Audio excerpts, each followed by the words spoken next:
আজকেও আমি যখন হুজুর পাকের জবান থেকে নসিহত শুনছিলাম, জাকেরান আশেকানরা শুনতেছেন, হুজুর পাক এক পর্যায়ে বলতেছে, বাবা দয়াল নবীজির উপরে আল্লাহ তাআলা 40 বছর বয়সে নবুয়ত বিকশিত করেছেন।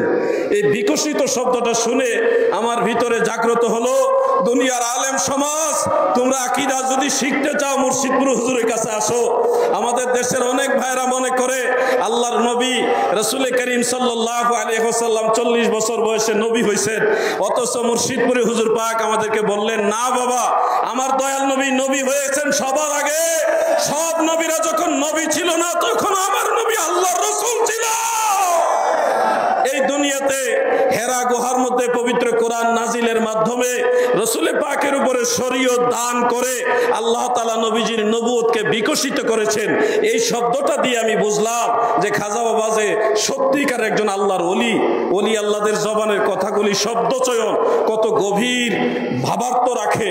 আপনারা জানেন পবিত্র কোরআনের মধ্যেও একাধিক জায়গায় উল্লেখ আছে আমাদের দয়াল নবীজি সব নবীদের আগে নবী, এবং আদম থেকে ঈসা পর্যন্ত সমস্ত নবীরা আমাদের নবীর নবুয়তের দাওয়াত দিয়ে গেছেন। কোরআন শরীফের সূরা সফের 6 নম্বর আয়াতে একটা কথা আছে, ওয়া মুবাশশিরাম বিরাসূলিন ইয়াতি মিন বা'দি ইসমুহু আহমদ। হযরত ঈসা আলাইহিস সালাম বলেছিলেন, আমি এমন একজন রাসূলের সুসংবাদ দিতেছি, এমন একজন রাসূলের সুসংবাদ দিতেছি যিনি আমার পরে দুনিয়াতে আসবে। ওনার নাম হলো আহমদ, মুহাম্মদ মুস্তাফা আহমদ মুজতবা সাল্লাল্লাহু আলাইহি ওয়াসাল্লাম। তার মানে ঈসা নবীর জামানায়ও আমার নবীর রিসালাতের ঘোষণা দিয়ে গেছে। আরো অনেক দলিল আছে।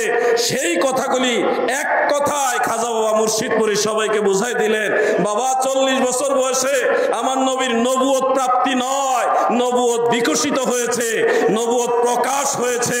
আমার নবী সব নবীদেরও নবী, ঠিক কিনা বলেন আপনারা?